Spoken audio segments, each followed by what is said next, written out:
Hello guys, welcome to my channel fun with fundamentals. इस video में हम equations of motion and graphs for motion in one dimension की revision करेंगे। सबसे पहले हम इक्वेशंस ऑफ मोशन का डेरिवेशन रिवाइज करेंगे। कंसीडर कीजिए एक पार्टिकल जो एक स्ट्रेट लाइन में मूव कर रहा है विद एक्सेलरेशन a। इस पार्टिकल की initial velocity at time t equal to 0 है u और final velocity at time t equal to t seconds है v। स्ट्रेट लाइन मोशन की वजह से हम कह सकते हैं acceleration a is equal to v minus u upon t minus 0. So at is equal to v minus u and thus we get v is equal to u plus at. Uniformly accelerated motion में average velocity v average is equal to v plus u upon 2. Also by definition v average is equal to total displacement divided by time taken, which is equal to s upon t. So s upon t is equal to v plus u upon 2 and s is equal to v plus u upon 2 whole multiplied by t. First equation से हमें मिला है v equal to u plus at, जिसे इस equation में substitute करके हमें मिलता है s equal to u plus at plus u whole multiplied by t by 2, which is equal to 2u plus at into t by 2, which is equal to ut plus half at square. Thus we get s equal to ut plus half at square.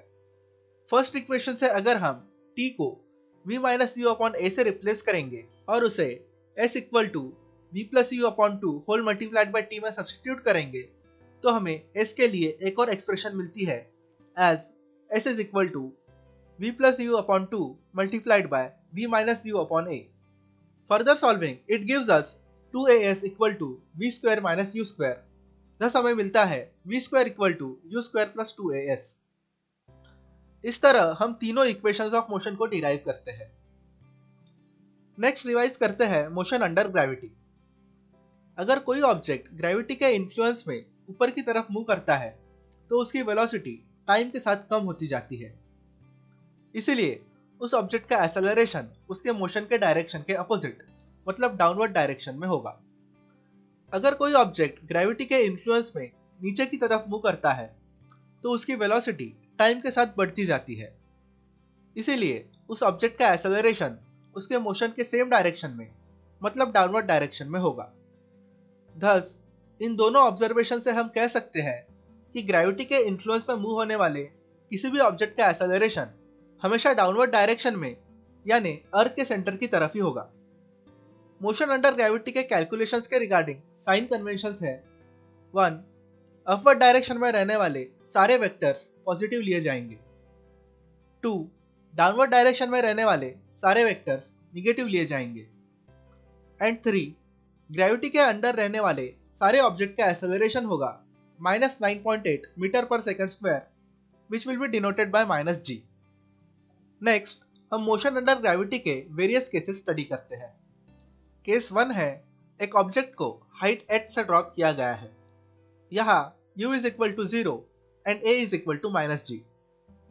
सो इस case में equations of motion होंगे v equal to 0 minus gt, s equal to 0 minus half gt square and v square equal to 0 minus 2gs। जब object ground reach करेगा तब उसका displacement होगा -h। Therefore s equal to 0 minus half gt square में सारे value substitute करके हमें मिलता है -h is equal to 0 minus half gt square।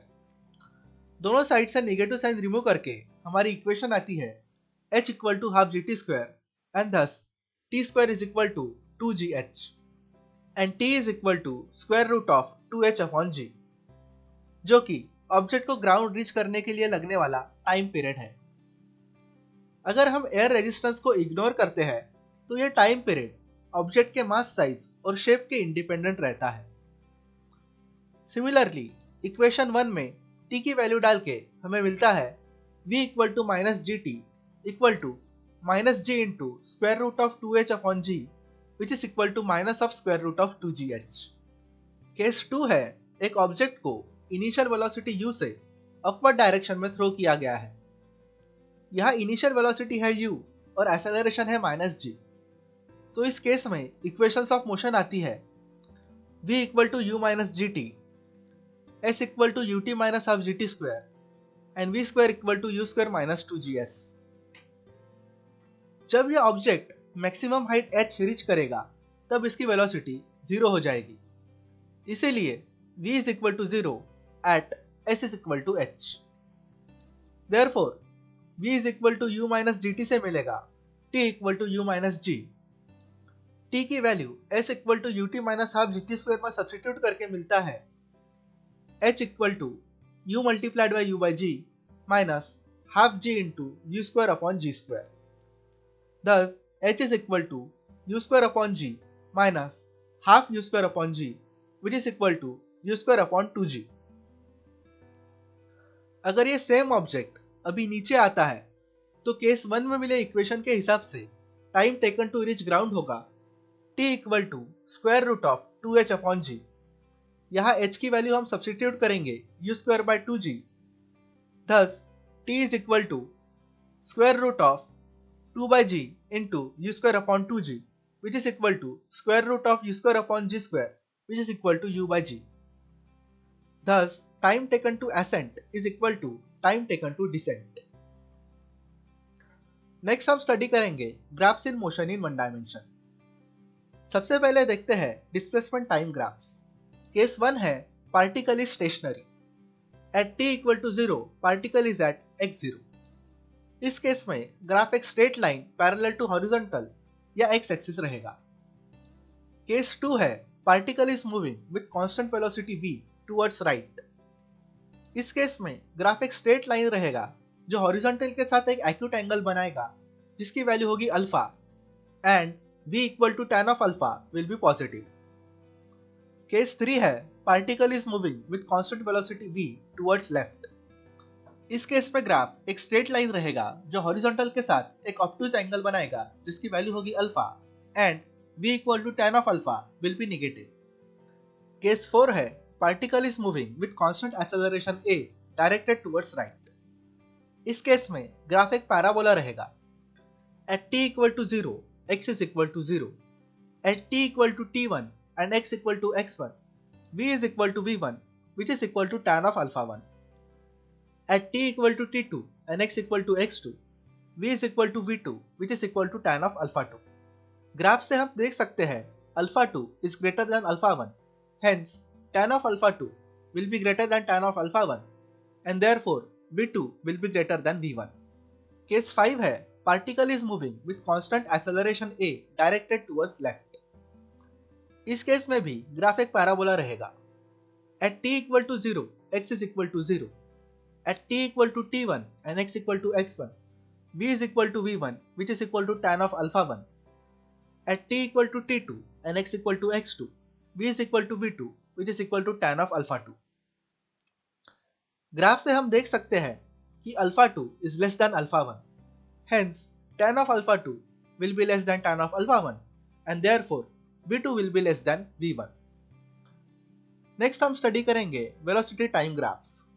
Case 1 है particle is moving with constant velocity u, here a is equal to 0।